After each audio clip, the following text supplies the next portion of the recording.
Justement, une question de Guylaine, c'est quand même très important l'aspect financier. Au niveau du salaire, quelle est la prise en charge au niveau du salaire? Est-ce que vous remboursez tout le salaire ou c'est un pourcentage Alors, du ce qui se salaire? passe, c'est qu'en fait, on calcule, il y a un certain nombre de règles, mais qui ne sont pas très compliquées. On calcule le coût de prise en charge de la rémunération qui va être entre 80 et 100% de la rémunération habituelle du salarié. L'employeur maintient cette rémunération à la hauteur de ce que le FONGECIF prend en charge, et nous, on va rembourser l'employeur. Donc pour le salarié, c'est à peu près transparent.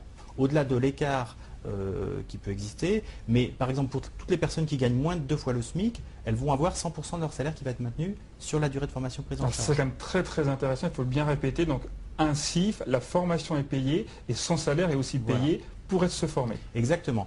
Ce que je tiens à répéter, c'est qu'il faut bien regarder ces probabilités d'être financé, donc bien savoir quelles sont les priorités de financement du FONGECIF. J'en ai cité quelques-unes qui sont valables au niveau national, sur les salariés en deuxième partie de carrière, sur les ouvriers employés qui vont être prioritaires, sur les salariés de petites entreprises, et puis sur les salariés qui veulent avant tout se reconvertir.